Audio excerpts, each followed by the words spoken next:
Assalamualaikum Sobat Football United. Kali ini gue ingin news update terkait dengan berita-berita Manchester United. Ada beberapa hal yang menurut gue menarik untuk dibahas. Sumber gue ambil dari Fabrizio Romano. Pertama, kabar dari Fabrizio Romano adalah Alex Telles. Alex Telles ini eksklusif, here we go, akan meninggalkan Manchester United. Manchester United akan mendapatkan 4 juta pounds. Alex Telles, mantan kapten dari FC Porto, ini akan ke klub Saudi Al Nassr. Berarti dia akan bermain bersama dengan Cristiano Ronaldo ya. Alex Telles yang memang sebenarnya dari musim lalu tidak masuk skema dari Erik ten Hag dan ya sepanjang musim dipinjamkan ya kan ke klub lain, ini akan pindah secara permanen ke Saudi Arabia, ke Al Nassr. Thank you Alex Telles untuk segala dedikasinya. Tentu saja dia juga memiliki kontribusi terhadap Manchester United dan ya, once a red always a red. All the best, semoga sukses di klub barunya Al Nassr. Dan yang menarik, Manchester United akan mendapatkan 4 juta pounds, berarti sekitar 5 juta euro. Ini masih ada add-ons yang bisa ditambahkan di sana. Menurut gue not so bad ya, nggak buruk-buruk banget nilainya, sekitar 5 juta euro. Karena gue prediksi Eric Bailly pun juga akan meninggalkan Manchester United, dan kalau dari kedua pemain ini, Alex Telles dan juga Eric Bailly, Manchester United bisa mendapatkan sekitar 7 juta euro ataupun 8 juta euro paling tidak ya. Menurut gue ini sudah angka yang bagus. Memang ketika Manchester United mendatangkan dua pemain ini, nilainya tentu saja lebih tinggi lagi, tapi bagaimana kontribusi ya kan, permainan, menit bermain kedua pemain ini terutama musim lalu ini kan mempengaruhi valuasi, sehingga seperti gua katakan ya, kalau bisa menjual dua pemain ini total 7 juta euro ataupun 8 juta euro, it's already okay, not that bad ya, nggak buruk-buruk banget. Kabar lainnya dari Fabrizio Romano, tentu saja gua ulangi lagi, Marcus Rashford sudah menandatangani kontrak dengan Manchester United. Sudah ada videonya juga di manunited.com. Kontrak jangka panjang sampai dengan Juni 2028. Dia mengatakan, saya bergabung Manchester United ketika berusia 7 tahun dan ini memiliki juga mimpi ya. Passionnya sama, kebanggaan sama, dan juga determinasi untuk sukses. Ini yang membawa saya setiap kali, dan ini juga memberikan saya kebanggaan setiap kali memakai jersey Manchester United. Saya akan memberikan yang terbaik dari saya. Ini Marcus Rashford. Sudah selesai, Marcus Rashford pasti stay di Manchester United. Sudah gue bahas di video sebelumnya, jadi nggak ingin gue ulangi lagi. Yang jelas sudah resmi, setelah sebelumnya here we go, sekarang sudah resmi MR10, Marcus Rashford 10 is a red, like Manchester, Rashford is red. Yang menarik yang ingin gue bahas juga adalah, oke, kesini dulu deh, Andre Onana ini akan traveling ya, artinya ke Manchester kemarin ataupun juga hari ini. Dan jam 7 malam waktu UK dia akan mendarat, akan melakukan medical dan juga tanda tangan kontrak itu hari Rabu atau kemungkinan hari Rabu ataupun hari Kamis waktu setempat, mungkin hari ini. Kontrak jangka panjang 2028 plus opsi 1 tahun. Fee-nya adalah 51 juta euro plus 4 euro add-ons. Jadi 50, saya benar sekitar 55 kan. Inter ingin 60, Manchester United waktu itu menawar 50, berarti 55. Ini kalau nggak salah Mason Mount juga 55. Jadi dua pemain ini 110. Kalau seandainya Manchester United datangkan Rasmus Højlund juga di angka sekitar 50, berarti 160 juta euro kurang lebih untuk 3 pemain. Dan menurut gua kan sering dikabarkan budget Manchester United memang seputaran angkanya segitu, 150 juta euro, 170, 160. Maka 3 pemain ini Manchester United memakai budgetnya.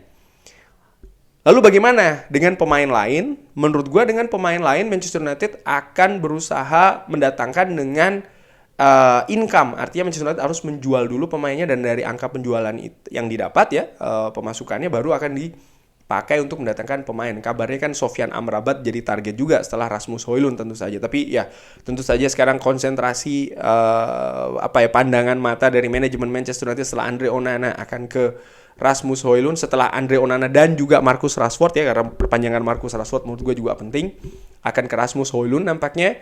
Dan setelah Rasmus Højlund menurut gue ya ke menjual pemain ini. Jadi mungkin bulan Agustus baru ada penambahan pemain lagi. Ini menurut perkiraan gue, ringan amatiran melihat ya, Manchester United sudah 110 juta ya kan euro, sekitar segituan untuk 2 pemain. Rasmus Højlund juga menurut gue akan angkanya total nanti 170 juta euro untuk 3 pemain. Maka ya harus menjual pemain dulu. Dan kabar lainnya ya, Manchester United juga akan mempersiapkan ya penawaran ke Atalanta. Atalanta menginginkan 65-70 juta euro, yang menurut gue nanti akan didapatkan mungkin sekitar 55 ataupun 60 juta euro.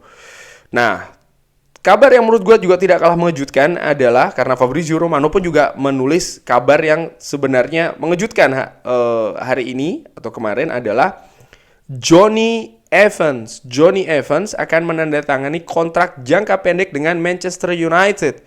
Dan ini akan bisa membuat sang pemain untuk ikut serta di pertandingan-pertandingan bersama dengan Manchester United di pre-season. Johnny Evans pemain dari Irlandia Utara yang pernah memperkuat Manchester United, menurut gua dengan usia yang sudah 35 tahun, pemain senior. Setelah dari Manchester United dia pernah memperkuat West Bromwich Albion dan juga bermain bersama Leicester. Ini cukup unik menurut gue. Tapi bagaimana gue melihat Johnny Evans bergabung dengan Manchester United? Manchester United untuk sektor back tengah, ya nampaknya dengan situasi dari Harry Maguire, besar kemungkinan akan mencari jalan keluar kedua belah pihak. Artinya Manchester United dan juga pihak Harry Maguire, peluang sang pemain untuk cabut ini juga besar ya. Johnny Evans pemain senior 35 tahun, menurut gua kalau seandainya Johnny Evans ini memperkuat Manchester United satu musim katakanlah, karena memang budget Manchester United untuk mendatangkan back baru mungkin tidak cukup ya, karena situasi di market dan lain-lain, prioritas dan ketersediaan budget. Johnny Evans datang dengan gratisan satu musim, menurut gua perfect. Kenapa menurut gua perfect?